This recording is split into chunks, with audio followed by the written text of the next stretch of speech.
North Korea test-fired a ballistic missile late Friday.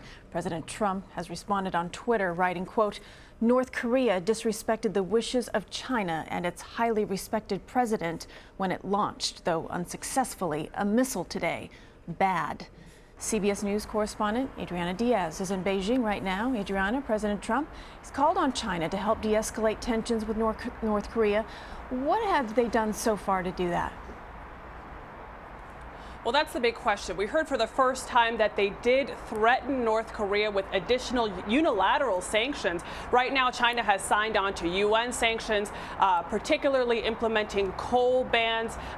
China provides North Korea with a lot of coal, which really is a source of currency for North Korea. That currency can, of course, go to the nuclear and missile development program. And we heard from Secretary of State Rex Tillerson, who said that China is cooperating with the U.S. and for the first time gave an example of what China is doing. The administration has been hinting for a little over a week that China has been really playing ball with the U.S. in a new and effective way. And the Secretary of State told us that what China is doing that they're so pleased with is threatening North Korea with additional unilateral sanctions if they conduct another nuclear test. Now, what happened today was a missile test, so it didn't cross that red line for China, but it certainly is creating a strong response from around the world because these missile tests are also banned tests under UN resolutions. So do we know whether or not then if China will respond to this latest launch? We don't know. It's too early to say. But what China could do if they did want to implement additional unilateral sanctions is they could cut back even more on trade. Some estimates put it at 90% in terms of the amount of energy that China supplies North Korea. So they're really North Korea's lifeline. China has not said that it would go so far as to take such a drastic measure. And what China really wants to do is bring all parties to the table. China wants to de-escalate the situation. They've repeatedly said that this isn't their problem to solve on their own. They think that this is a multinational issue that requires a multinational solution. Adriana, the U.S. is set to deploy the military's missile defense system known as THAAD to that region. Here's what President Trump had to say about that.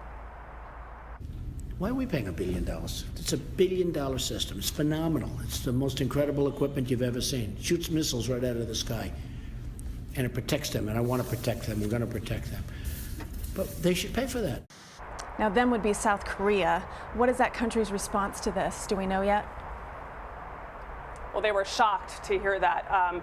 The deal that South Korea had for the U.S. was that South Korea would provide the land for THAAD, for the anti-missile system, and the U.S. would pay for it. So now that President Trump is changing what that deal could look like, that's a huge shock to South Korea, particularly at a very sensitive time in South Korea. They're going to have presidential elections on May 9th, so just a few days away. So their country right now politically is in flux. So this came as a huge surprise there. And the front runner right now, who right now is leading in the polls, said that he would review THAAD if he were to be elected and review the comments that President Trump made about payment.